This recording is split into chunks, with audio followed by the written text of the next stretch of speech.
What's going on, everyone? It's Adam and Craig with Grandstand Golf. This is our round 2 DFS Showdown targets for the AT&T Byron Nelson.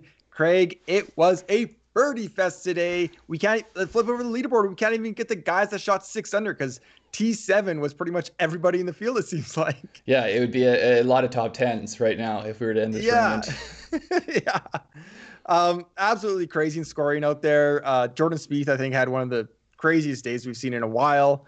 Highlight reel shots, as we always seem to get with Jordan Spieth. But what's your first takeaway from here? Well, obviously Spieth's day was special, but as I was doing research on guys for potential showdown picks, there's a lot of people that did a lot of silly things like holing out, and when you have scoring like this, there's just so many shots being made, and it's a little bit unreal.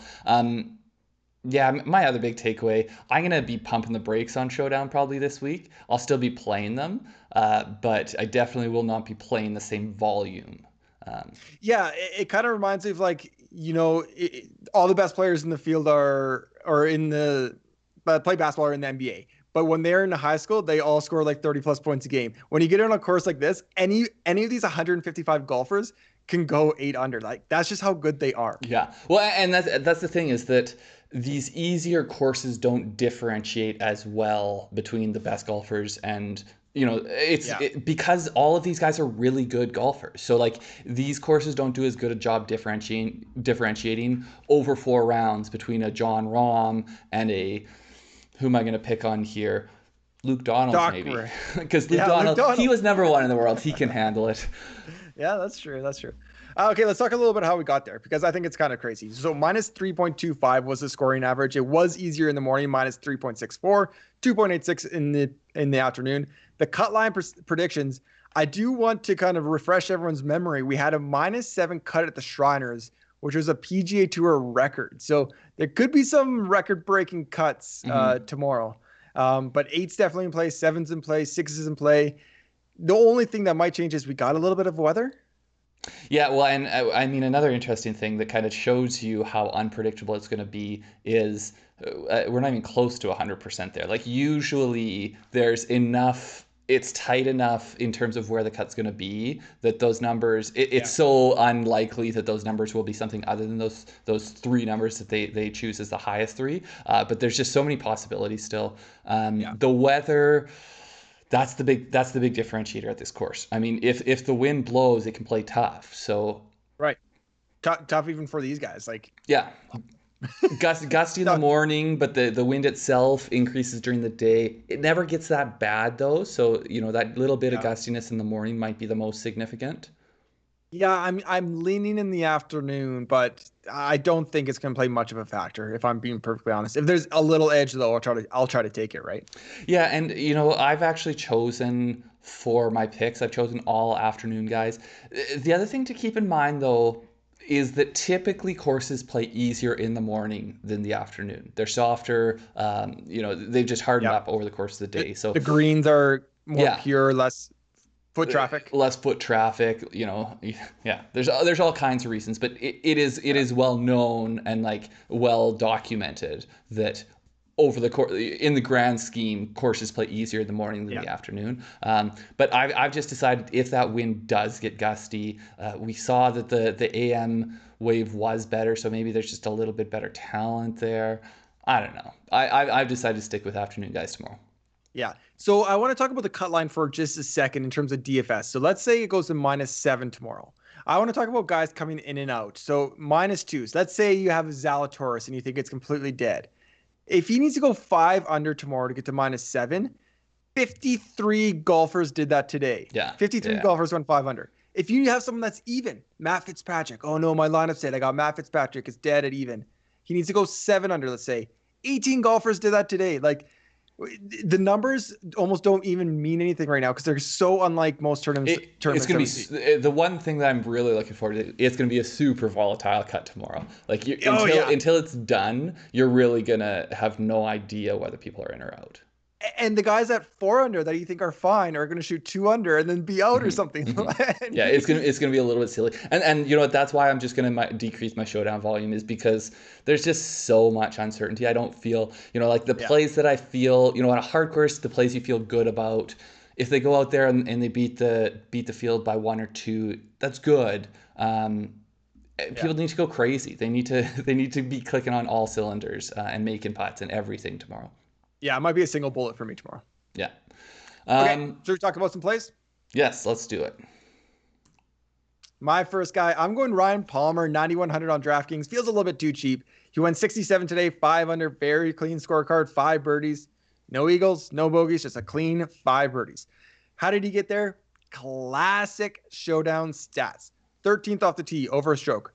31st on approach, over a stroke there. Around the green, pretty clean, 33rd, and then lost 1.44 strokes putting. He's 121st there. He can definitely improve on that. His last 12 rounds, he's been positive strokes in putting in 9 of them. So it's not like we're talking, okay, I'm going to pick on some guys here. Sergio, Hideki. I mean, Ryan Palmer for this season has been a pretty good putter, pretty consistent. But yeah, everyone will have rounds where they're not great. He has talked about if the wind does pick up, he thinks he does have a little bit of an advantage. So I am kind of hedging there. If it does get a little bit harder, then I like Palmer. But if it is a birdie fest, he is 7th in the PGA in par 5 birdie or better percentage at 56%. So there's 4 of them out there. There's those reachable par 5 or par 4s. Sorry. I want a guy like that can go low as well. And if it plays a little bit harder, go low still in those conditions. So I just think he's kind of a really simple, probably chalky play, but I'm going a little bit weird elsewhere tomorrow. Yeah, but I don't know if he will be as chalky as he was even coming into the week, just because there's so many people who have scored well. Like, people love to plug in the person who shot 700 instead of 500, even though that really doesn't have a whole lot of bearing on what's going to happen tomorrow. So I like the Ryan Palmer play a lot. I think that his ownership might be a little bit lower than we've seen. And that's actually the reason that I'm looking at my guy here, Bryson DeChambeau, 10,500. He was 69 minus 3, 5 birdies, a double bogey. You look down there at the bottom, what he did. He was 2nd off the tee, as we have come to expect from Bryson. He gained over 2 strokes there, lost everywhere else, lost grossly around the green. He was 145th in the field there. That's his double bogey. He did chip over. He was actually on the proper side of the hole, and then he chipped over to put himself into a short-sided position. It's an easy way there to add a whole bunch of strokes to your around the green. But the reasons for Bryson. So first off, Jordan Spieth is at I think 10,200, 10,300. He's going to attract so much ownership tomorrow. That's another reason I'm going to be probably playing less showdowns. Is Jordan Spieth is going to have so much ownership, and I think Jordan Spieth's going to play pretty well all week, so I don't see a lot of edge there. I'm going to fade him tomorrow. I'm going to fade him tomorrow just because it will be extremely high, I think. Yeah. So I'm going with Bryson as a pivot off of that. He's a showdown classic. He's gained at least 3 strokes gained total in 10 of his last 17 rounds. So I mean, those are great rounds. Those are kind of anchoring your top of your lineup there. And it's he doesn't lose around the green. Like, we think of Bryson as the bomber, but he's pretty tight in his entire game. He hasn't lost as many strokes around the green since around it at the WGC concession. So I just don't expect him to be that sloppy again. He has that upside. I just think I like the play at 10,500. Yeah, I don't know how the rest of my 3 picks are going to shape out, but if I have room, I think I'll consider Bryson over Spieth. Kind of like you said, he's always in play for showdowns. Yeah. My second pick, Harris English, 8,500 on DraftKings. He went 70, just 2 under, 4 birdies, 2 bogeys.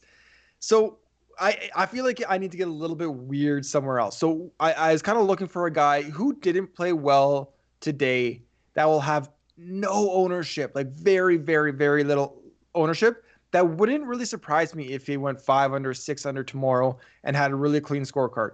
And I kind of picked up on Harris English. So what did he do today? Nothing really great. He lost putting. He's 116th there, minus 1.28. Right around average around the green. He lost on approach, minus 0.5, 104th in the field. Gained a little bit off the tee, 44th in the field, 0.61. But here's what it comes down to. I think Harris English is actually playing better golf than people realize. He has, if you look at kind of his stroke gain per round, he has some really bad rounds, but usually it's been positive. There's one bad round that kind of shoots himself in the foot for the tournament. But he can score, and he can score DFS points. 17th in the PGA in birdie or better percentage. That's 25%.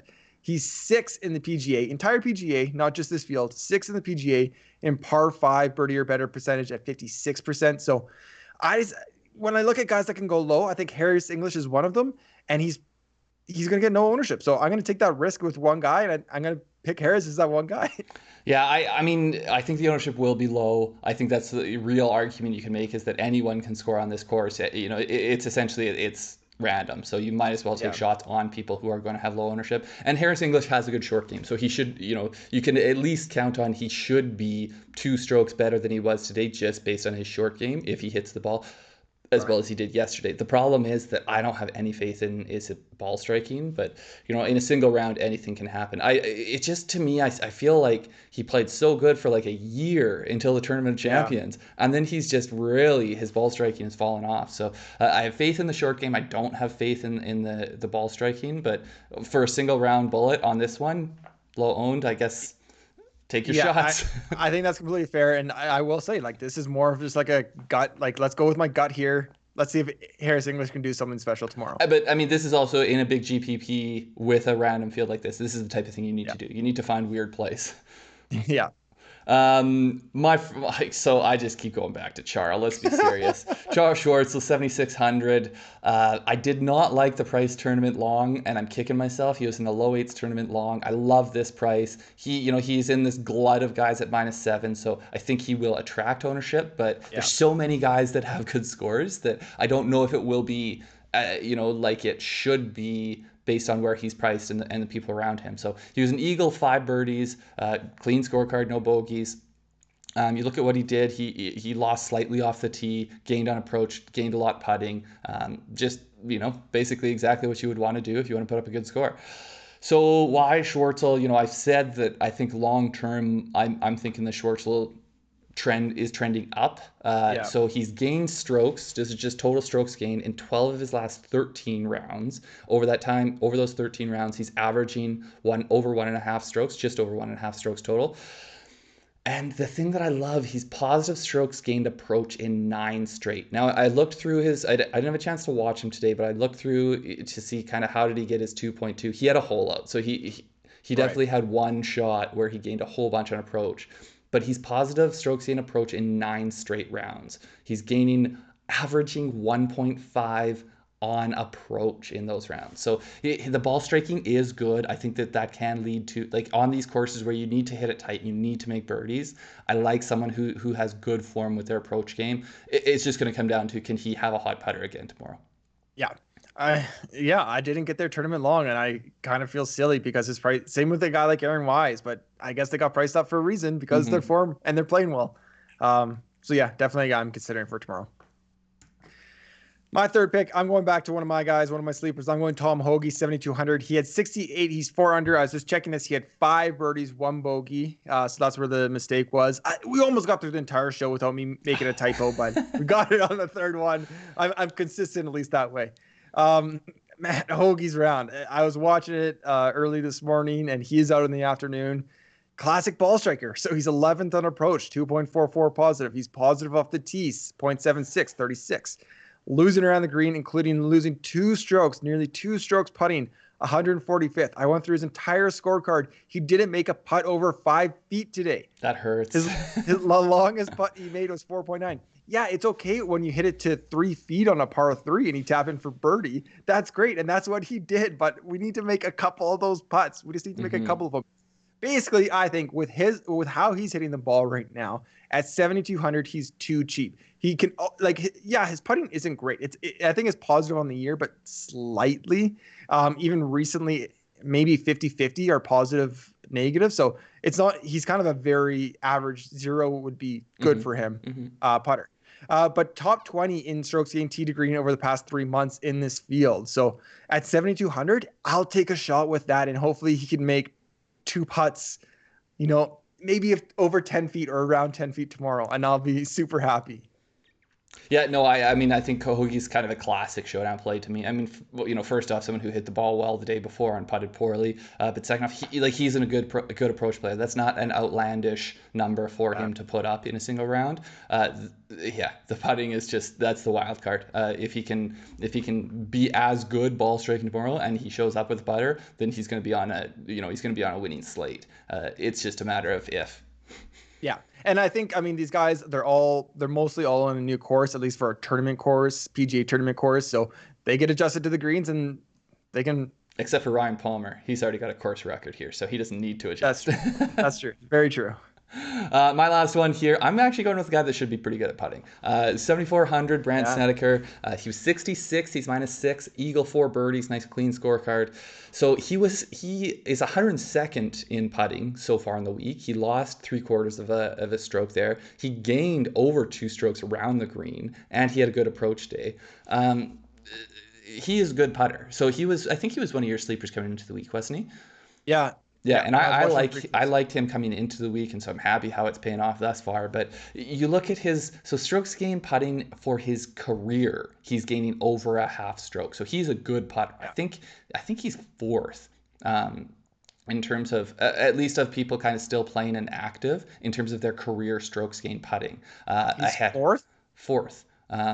Like all time yeah. Oh, cool. Well, yeah, that's good. I'd have to look back at like people who are retired, and so from the early strokes gain areas, but he of the people who are like still around, he's right at the top. He also is one of these people that I think can get on absolute heaters with his putter, sort of like a Cam Smith, where he just starts to make a lot of long ones. So that's essentially what I'm looking at. Is he didn't have that day and he still had a really good day. So if he does get one of those really hot putters, I think he could put up a silly round. And then, what do I always like? I like people who are playing well. So he's gained strokes total in 10 of his last 13 rounds. Over that time, he's gaining 1.45 strokes gained total. So he's in good form. If he does get one of those really hot, like Kevin Na type putting days, I think he could be definitely on the winning slate.